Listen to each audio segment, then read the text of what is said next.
Nagsasawa ka na ba kasi pare-parehas at paulit-ulit lang yung mga hinahanda tuwing Noche Buena? Well, perfect nga itong cheesy fish fillet with mixed vegetables para sa'yo.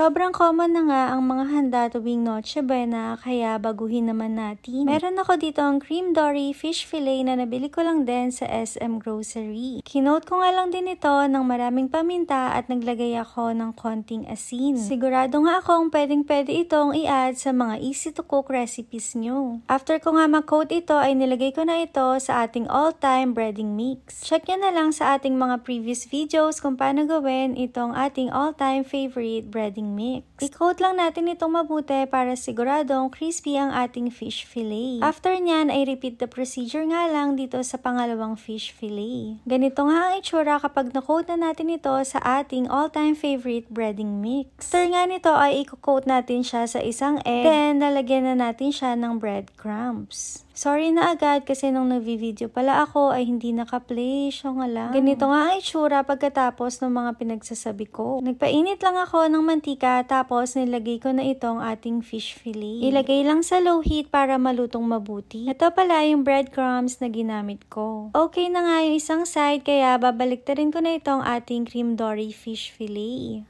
Pagkabaliktad ko nga niyan ay lalagyan ko na rin itong Danes Easy Melt Cheese. Pwede rin kayong gumamit ng kahit anong favorite nyo na quick melt cheese. For this recipe, kayo na din ang mag-decide kung gaano kadaming cheese ang ilalagay nyo. Dito kasi sa bahay namin ay super favorite nila kapag talagang madaming cheese. Make sure lang din na low heat lang para malutong mabuti yung fish tapos matunaw din itong cheese na nasa ibabaw. Tinakpan ko na nga lang din para makatulong sa pag-melt ng cheese. At bilang person na hindi marunong maghintay ay binanlian ko na rin ito ng oil na ginagamit ko pang prito. Okay naman na naging outcome niya at lalong natunaw yung cheese. At super nakakatakam, ito na nga ang itsura ng ating cheesy fish fillet. I'm sure kapag tinry mo nga itong recipe na to ay magiging family favorite nyo ito. Lalo na kung ang kids mo ay mahilig talaga sa mga cheese. Anyways, para sa ating side dish na mixed vegetables ay gumamit lang ako dito ng butter. Mas madaming butter ay mas masarap. Gumamit din ako dito ng frozen mixed vegetables. Isasatay nga lang din natin ito sa butter hanggang maging malambot yung mga mixed vegetables. At aarte nga muna ako, titignan ko kung marunong ako. But before that, wag natin kakalimutan lagyan ng paminta. And go, magaling-galingan muna tayo for today's video, char.